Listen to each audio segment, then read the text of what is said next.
parce que ku mel ni maam bu desoon rek ñu dem deuxième tour Bougane Gueye Dany ak Macky Sall qui récupère qui n'est en infraction ak ki dàq ki nekk en infraction le choix est vite fait le choix est vite fait problème bi nekkul mouridisme parce que mouridisme n'a pas de problème problème bi nekkul laayeen ndax laayeen amul problème ils ont déjà leur organisation am problème bi lan la politiciens yi fi nekk di utiliser foi wu nit yi pour accéder à leur fin et être des milliardaires mooy investissement bi Wally Seck def benn concert rek rattrapé na ko parce que comme may na policier bi bu defaree concert morit yëpp nañ ne comme joxe woon na bi benn morit nekkee benn problème ñu dem feesal concert bi benn concert rek récupéré na ko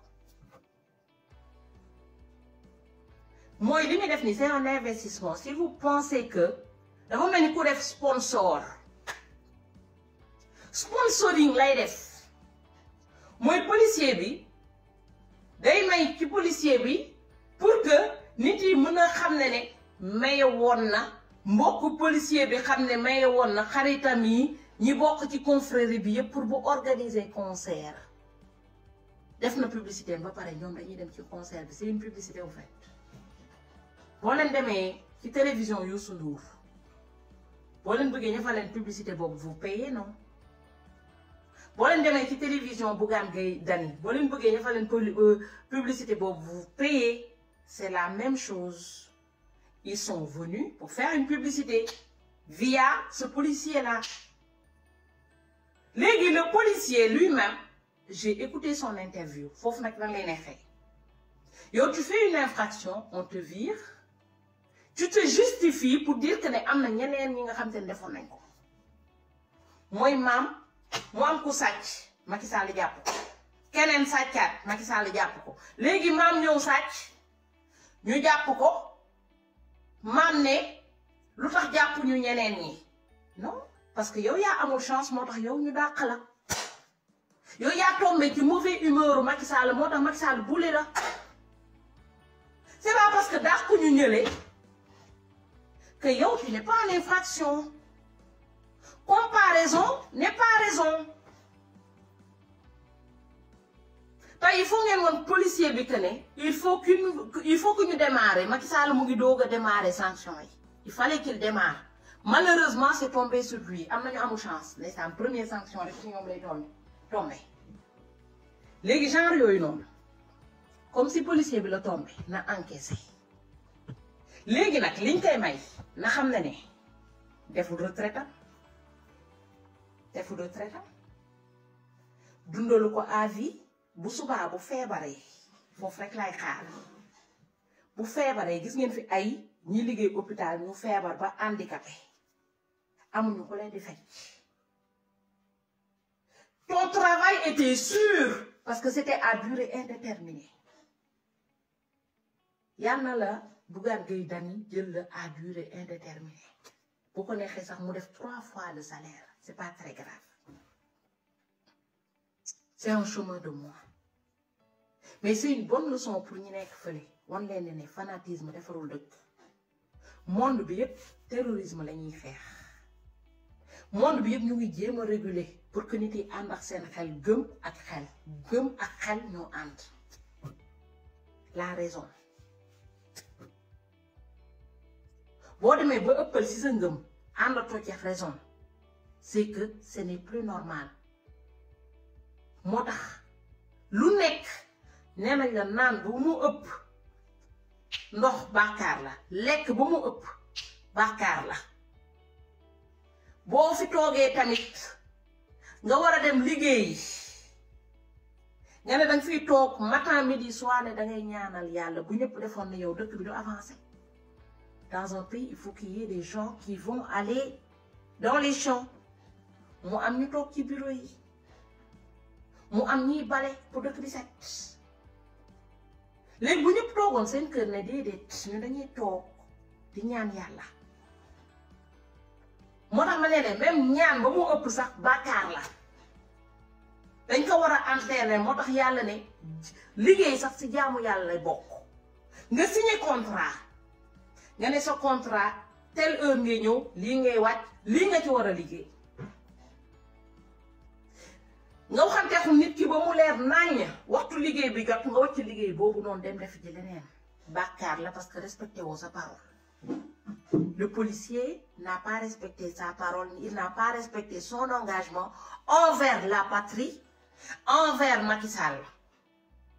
Kon tay buñ ko dàkkee dañ ko war a dàkk léegi ki nga xam te ne respecté wul engagement bu amee ñoo xam te ne dañ koy encouragé si ñàkk respecté engagement boobu noonu y a pas plus hypocrite que ces gens-là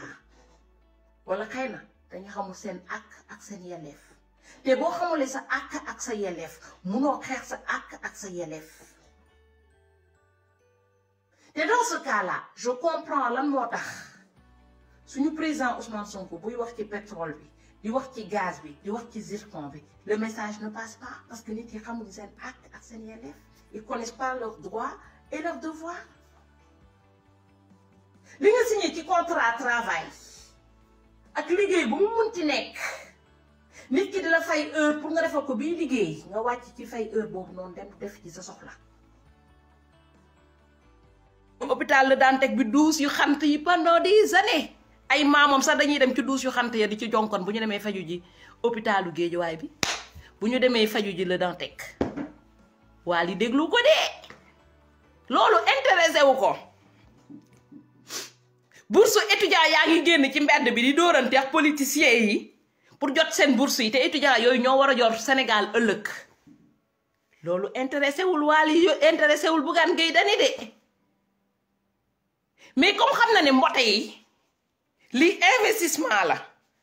Waly Seck investissement la def parce que xam na ne mbote yi bu yëkkatee benn mbote yëkkati jox ko xaalis bu buy organiser concert mbote yi dañoo sot nag dañu sot ay kuy yu sot lañu dañuy dem fees yàlla ca concert ba man sax dinaa bokk ci cotisation yi comme ça mbote yi ñëw di jënd carotte ci man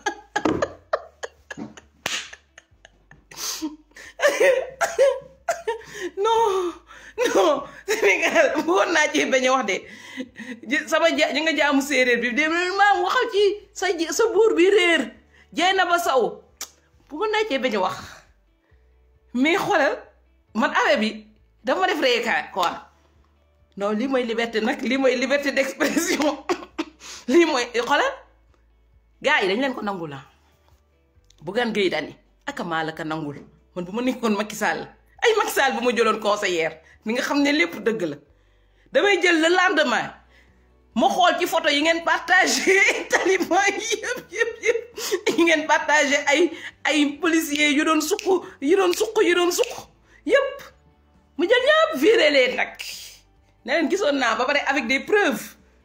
ma xool naa Bougane Gueye Dany dina jël ñoo ñëpp embauché leen te nañu ak ñoo sot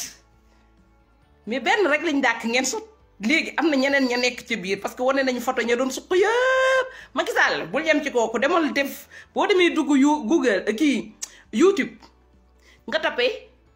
policier qui vénère Kara nga xool ñeneen ñi parce que la loi doit être équitable benn par benn nga dàq benn par benn ñu xool ndax le lendemain ah ñoom ñëpp dañ leen jox liggéey ñoom ñëpp dañ leen jox xaalis Sénégal jëm kanam yàlla baax na ba nekkuma conseillère Macky Sall mais comme sama beau frère la ndax Macky Sall moom maam moom piqûre rek la ragal nag piqûre kese moo tax instant damay négocier piqûre parce que xam naa ne foo leen jaar Macky Sall na leen piqûre foo leen jaar amul sax même di nga gis ay nganu maamu ponkal ñu leen di piqûre mais xoolal kuñ ci piqûre ba mu feebar kenn du ko cotiser de kenn du ko cotiser. Revenons à nos moutons parce que piqûre yi yegsi na dégg ngeen te nag Macky Sall ñaari étape la ci def nag ñaari dose piqûre la ci indaale parce que dégg naa fële Tamba am na ku ma yónnee démb audio commencé na ñuy piqûre xale yi am 9 ans recommencé nañu piqûre contre le cancer du col de l'utérus boobu première dose bi la mooy xale yu ndaw yi yëpp la ñuy defal cancer du col de l'utérus ñu wàññi seen jur pour bu subaa duñu mën a am doom première étape la boobu doo dégg kenn benn taliban di ko wax kaas mooy le temps que ngeen di dem di suq dama leen wax li xew ci dëkk bi parce que le temps que ngeen dem di suq catholique bi dem di suqal curé bi jullit ba dem di suqal sëriñ ba dama leen di wax li xew ci dëkk bi parce que pendant ce temps am na ñuy liggéey toog ci internet bi di xool boo demee fële Tamba audio baa ngi nii démb lañ ma ko envoyé gal bi nee na ma yegg seeguñu ci école doomam ci école cousine am la ñu toll xale ya fa nekk yépp dañ leen a jox dañ leen commencé piqûre contre cancer du col de l'utérus donc frère am yónnee ma ko démb di ma ko alerté léegi nag piqûre ba bu ñëwee ñun ñëpp nañu assumer maa ngi leen di xoolal léegi affaire piqûre bi parce que affaire de piqûre bi gars yaa ngi ne quand piqûre corona bi Macky Sall ñaari dose la commandé dégg ngeen te ñun séeréer yi bokkuñu ci parce que balaa muy piqûre séeréer yi ndax ñun rek la nopp lëg mareem rek la nopp balaa muy piqûre lëg mareem dina ko testé si waa dëkk bu xool nag ça marche ou ça marche pas waaw kon ñun on est exonéré man ñi nga xam te ne ils sont concernés ñoom laay waxal léegi nag ana audio bi je vais vous le sortir ngeen am ko de en direct parce que léegi maam info yi da leen koy indil en direct du ci kaas de. fii la ñëw si benn école bu ñu demee dégg naa préfet bi waa IA ak policiers yi la ñu jël ñu dem ba si école bi vacciné xale yi doomu jigéen waaye am na kii nu mu tuddati am na enseignant yoo xam ne dañoo bañ am na classe boo xam ne kooku bàyyi na leen te kooku joolaa la de bàyyi na leen ñu dugg vacciné doomu jàmm mais tey bu kaay gis ba lii fii ñii di jooy ñii leen seen doom yi dee nañ ba pare. dégg ngeen xoolal ci xale ya mu vacciné gal bi nee na am na pël yoo xam te ne ñu ngi fay jooy foog ne seen doom yi dee nañ ba pare seen doom yi deewaguñ de parce que bu ñu deewoon rek day sax da leen gaaw a fàtte. canceru col de l'utérus bi boo leen demee fële na la ci internet bi ngeen xool conséquences yi yépp c'est interdit en Europe c'est interdit en Asie c'est interdit en Amérique mais Macky Sall da ko approuvé dégg ngeen ma yokkal leen ci leneen 30% des enfants yi nga xam te ne am nañu 9 ans mooy ñiy doog a gis seen baax ba balaa ñuy xam góor c'est-à-dire 20 ans ñoom la ñu war a jam ñoom la ñu programmé pour jam leen loolu commencé na yàgg na mais nii dañu recommencé waat campagne bi yaay yi rek laa koy wax parce que yaay bu nekk xam na lan mooy am plaisir nga am doom dafa neex ci xol tey am doom boobu noonu piqûre bi da ko nar a xañ seen doom loolu yépp ci réglementé jur bi la bokk mu nekk loo xam te ne dañ ko nekk di xeex depuis des années liñ ci wax kenn xam lu ñu wax xam fii France boo demee ngeen xool ci internet bi 10% xale yi la ñu vacciné ñun dañu am quota 30% mooy 3 fois plus te reste à voir est-ce que 10% yooyu atteindre nañ ko parce que parents yu bari duñ ko nangu piqûre yooyu ci école yi lañ koy defee tey am na yenn erreur yoo xamante ne bu ko Macky Sall defee c'est normal ñu taper sur la table parce que piqûre boobu noonu bu ñu ko piqûroon yaayu Macky Sall du jur Macky Sall ba jur Aliou Sall ba jur seeni frère ak seeni sœur piqûre boobu noonu bu ñu ko piqûroon Marème Faye Sall du jur ñetti doom te doom yooyu neex ci xol ba bëgg a dee gis ngeen Macky Sall ànd ak doom bu jigéenam dugg ci oto mu xam li doom neexee ci xol bu ko yàlla xañoon dina am lu ko metti ci àdduna donc genre piqûre yooyu noonu bu ko Macky Sall naree appliqué ci population bi il faut ñu fàttali ko que ne xale yi nga xam te ne dañoo juddu tey am 9 ans ce plaisir de vouloir être maman waruñu leen kaa xañ Ousmane maa leen nuyu bu baax a baax waruñu leen kaa xañ mooy ñun plaisir bi ñu am ba am doom ñuy toog di gis suñuy doom muy màgg muy def si ñun plaisir ñuy foo wax suñuy doom di leen def câlin wéetatuñu parce que am nañu doom plaisir boobu waruñu ko xañ génération bi di ñëw tey loolu sénégalais yépp amul catholique amul jullit amul morit amul tiijaan amul ñaseen tous nos enfants sont exposés à ça mu nekk benn mooy suñuy descendant wu religion yi nga xam te ne moom lañ ne dañuy protéger religion yooyu noonu descendant boobu la ñuy limiter mooy d'ici quelques années bu fekkonte ni mouridisme wala catholicisme dafa waroon am yokku 10% amana 1% lay yokku wala 2%. di ngeen ma ne contrainte la oui et non parce que am dëkk bu jeune dafa baax ñun xamuñu baaxaay bi tey parce que jeunesse bi amuñu liggéey nekk ñu di cotiser charge sociale dëkk bi dafa sous-développé moo tax xamuñu avantage bi mais tey yàlla bu defoon suñu ndaw yooyu yëpp am liggéey ñu am xëy di cotiser cotisation boobu noonu di jox suñuy pap suñuy maam yi retraite bu boobaa nañ xam ne ndaw am na njëriñ ci biir dëkk tey boo gisee ñuy xeex on se bat pas pour ñun non dañu bëgg ñii di ñëw suba ñu am liggéey am xëy mën a seen bopp la solution c'est pas de cotiser pour les gens pour qu'ils mangent ki ngeen cotiser tey boo leen gestoo y a une semaine war nañ leen benn policier boo xamante ne benn médecin boo xamante ne dafa feebar ñu leen 250 millions moo koy faj kooku bu nekkoon France sécurité sociale da koy jël 100% ñoom jooyu ñu cotiser parce qu'ils sont bien organisés mais une société boo xamante ne c'est les gens qui ont de l'argent mais seen bopp yi ndox newu ci parce que man foo woon naa ne Wally Seck ku ñor la mais maa ngi doog a xam ne li ñor ci bopp bi bariwul parce que bu ñoroon Bougane Gueye Dany sax moo ko xaw a tani tuuti ndax dafa jox kooku liggéey pour que kooku mën a xam ne tout le temps dina am liggéey am xëy am na lu ko remplacer mais yow boo ñoroon yow Wally Seck taalibe yi sa buntu kër boo rombee ay taalibe am na taalibe yu bari waroo xaar ba ñu dàq benn policier nga yëkkati ay millions may ko loolu ci yembadi la bokk ci jamono bu ñu toll nii mais nag c'est ton argent tu es libre d'en faire ce que tu veux. tey on a des multimilliardaires et des millionnaires yoo xamante ne ndeysaan lu ñu ne petit type mooy nit koo xamante ne dafa sew petit type lañ. tey am na benn page milliardaire boo xamante ne moo fa gisee bu ma leen xoolee j'ai pitié de ma race j'ai pitié de mon peuple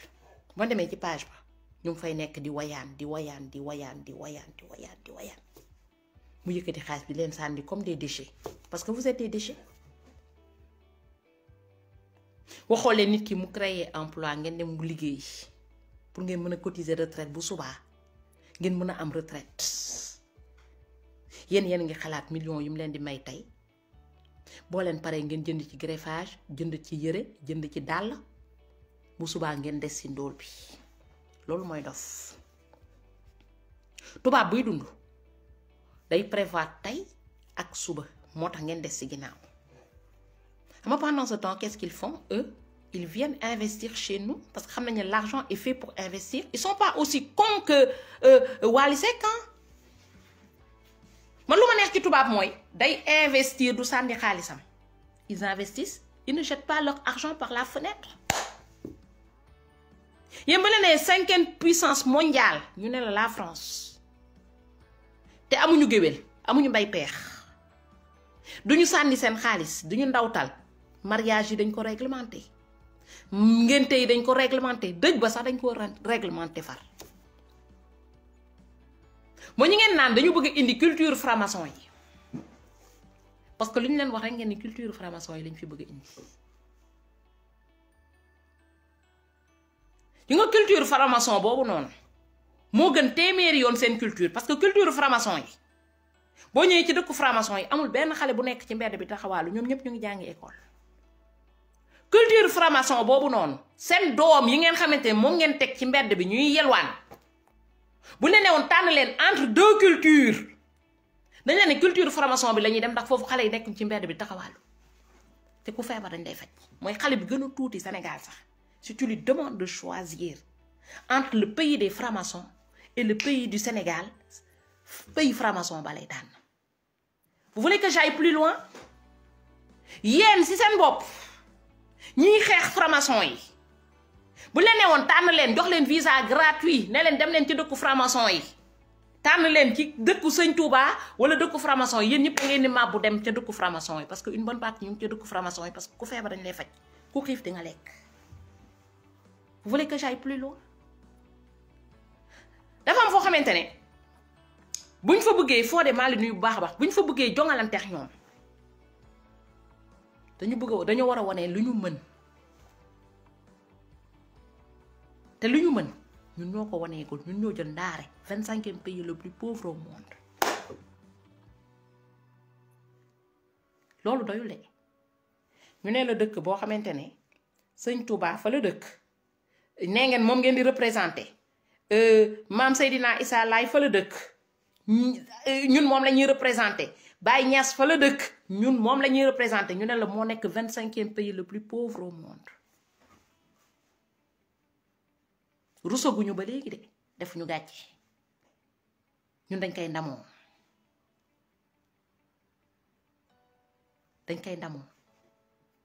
man xam lan moo nekk sama fierté tey bu ñu newoon ne sëñ dëkk bi Sëñ Touba dëkk Baye Niass dëkk maam Seydina Issa Laye dëkk ñu ne la moo nekk première puissance mondiale mooy ku xiif dina lekk ku feebar dina faju prison yi ña fa nekk yépp tooñu ñu leen et que la justice est équitable loolu lañu waroon damu tey non pas policier bu sukkal karaa ñu jël cotiser ko mooy au lieu ñu bale suñu buntu kër ñu ngi wàcc tilim bi nekk suñu buntu kër ñun ñëpp ku ci nekk nag amul kenn koo xamante ni buntu këram bu génnee dina dox 100 mètres te du taseex taalibe te du taseex gumba buy yalwaan te du taseex xale yi nekk ci mbedd bi taxawaalu wala dëkkandoo mu ngi xëy amul lu mu lekk mooy li ñuy wax samba ala kër goo dem fëgg ko fa samba ala samba ala samba ala samba ala samba ala tojoo leen fenn des fois vous me faites rigoler ndax lan damay gis koo xamante ne ndeysaan mu ngi bokk ci tiers monde bi 25e pays le plus pauvre au monde moom as tuuti dem jënd yëre taxaw ci internet bi nag photo pour wane ne ñépp ne moo dàq sañse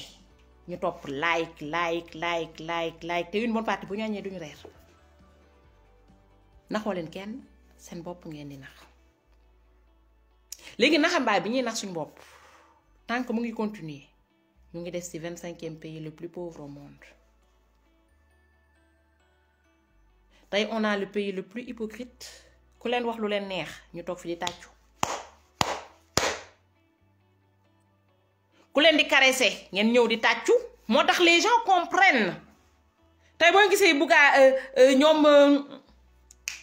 nu mu tuddati ñoom Wally Seck di leen caresser au sens du poil parce que ils savent que c'est comme ça que qu'on attrape on câline un gros mouton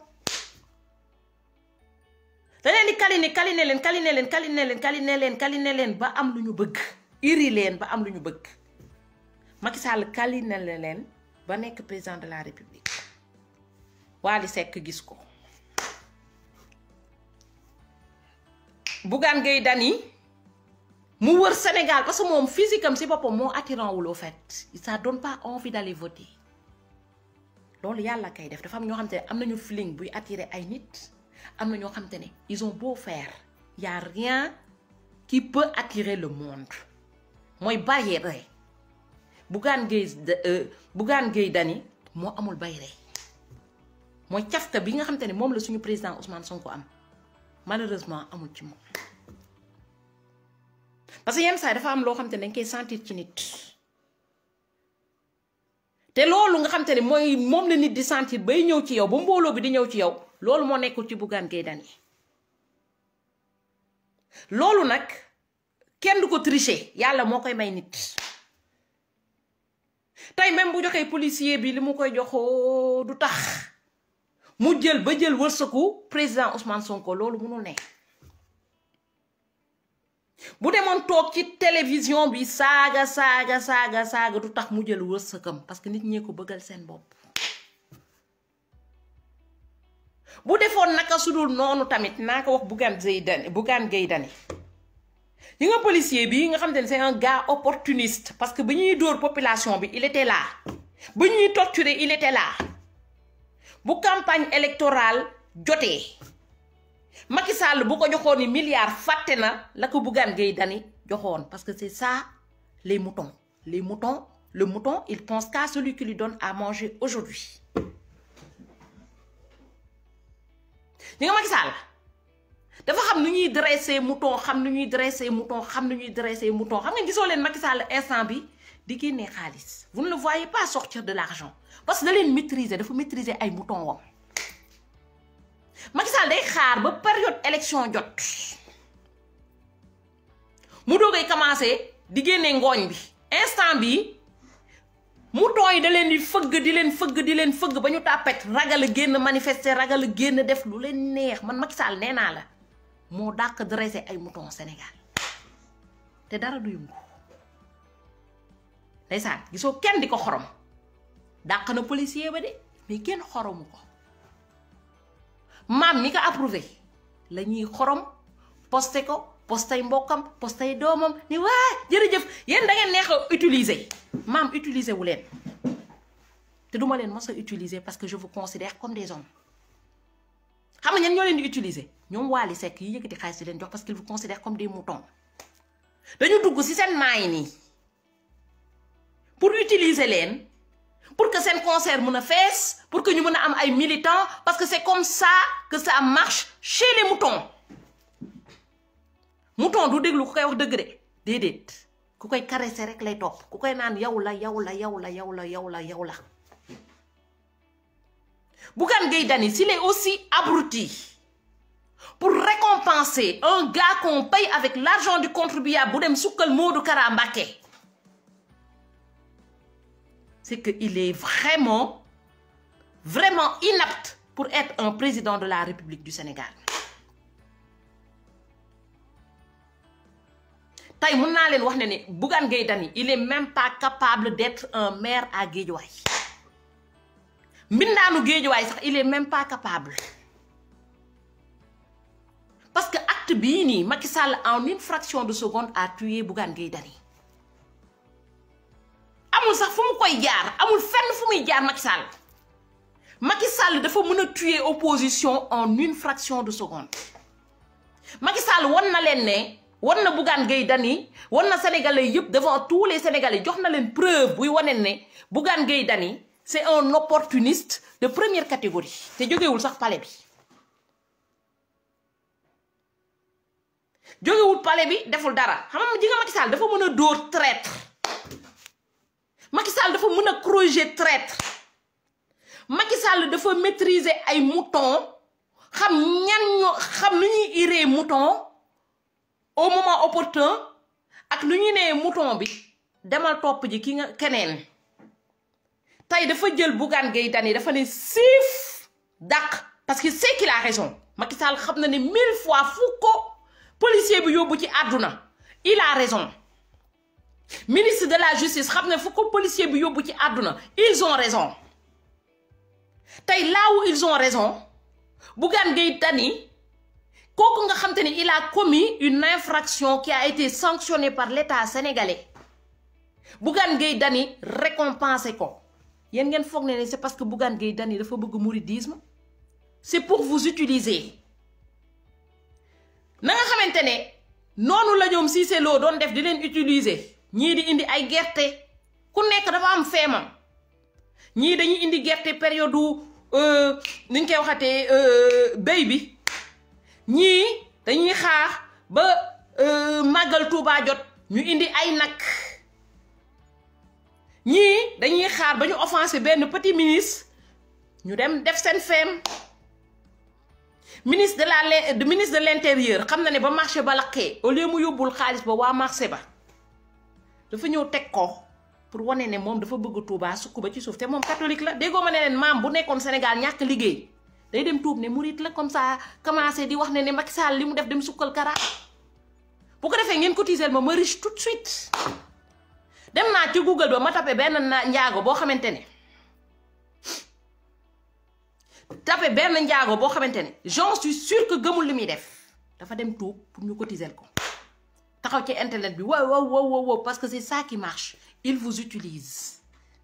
Ils utilisent la religion pour arriver à leur fin. Tay loolu nañu monti mosti def dañuy utiliser sëriñ bi pour arriver à leur fin. Bougane Gueye Dany da leen ko démontrer. C'est comme ça que ça marche dans ce pays-là. Ils vous utilisent.